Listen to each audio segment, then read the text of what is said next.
3 303 milliards d'euros, c'est le montant colossal de la dette publique de la France qu'a dévoilé ce vendredi l'Institut national de la statistique et des études économiques, l'INSEE. Mais alors, de quoi parle-t-on exactement? Pourquoi la France est autant endettée? Faut-il s'inquiéter? Et surtout, comment y faire face? Salut, c'est Blanche, j'espère que vous allez bien, c'est le sujet à la une d'aujourd'hui. Ce vendredi, donc, l'INSEE a indiqué que la dette publique française avait atteint 3 303 milliards d'euros, soit 113,7% du PIB fin septembre 2024. Le PIB, c'est l'ensemble des richesses produites par un pays en un an. Ça veut donc dire que la dette publique de la France est supérieure de 13,7% à la valeur de la richesse produite par le pays en une année. Pour vous donner une idée, en 2007, la dette française s'établissait à 1200 milliards d'euros et rien qu'entre juillet et septembre 2024, la dette a augmenté de 71,7 milliards d'euros. La dette publique, concrètement, ça correspond à l'ensemble des emprunts contractés par l'État pour combler le déficit, donc le manque entre ses recettes, comme les impôts et les taxes, et ses dépenses. Parmi les dépenses de l'État, il y a par exemple les salaires des fonctionnaires, donc les profs, les policiers,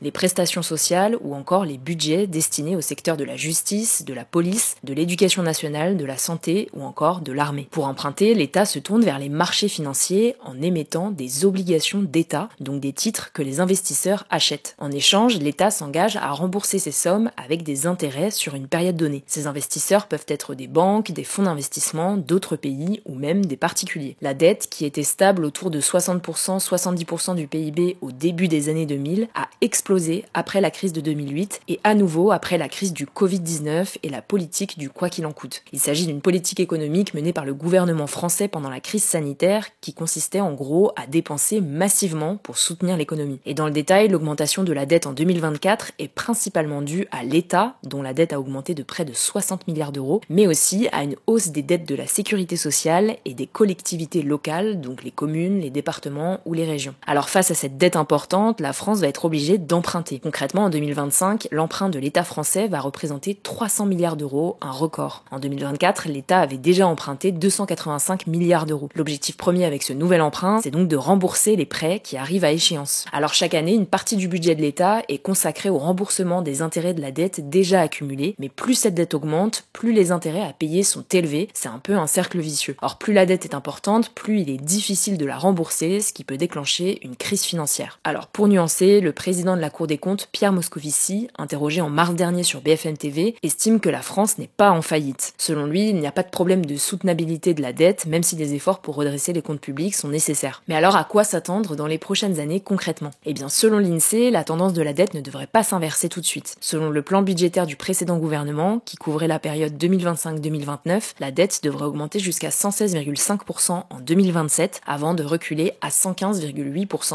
en 2029. De son côté, l'agence de notation américaine Moody's estime que la dette publique française pourrait passer à environ 120% en 2027 avant d'amorcer une descente en 2030. En tout cas, ce qui semble certain d'après plusieurs observateurs, c'est que la dette devrait continuer à se creuser en 2025. L'une des raisons, c'est le projet de budget 2025 qui a été abandonné, conduisant à la démission du gouvernement Barnier. Alors on en a déjà parlé, le nouveau Premier ministre, François Bayrou, doit maintenant composer son gouvernement qui devrait être annoncé dans les prochains jours.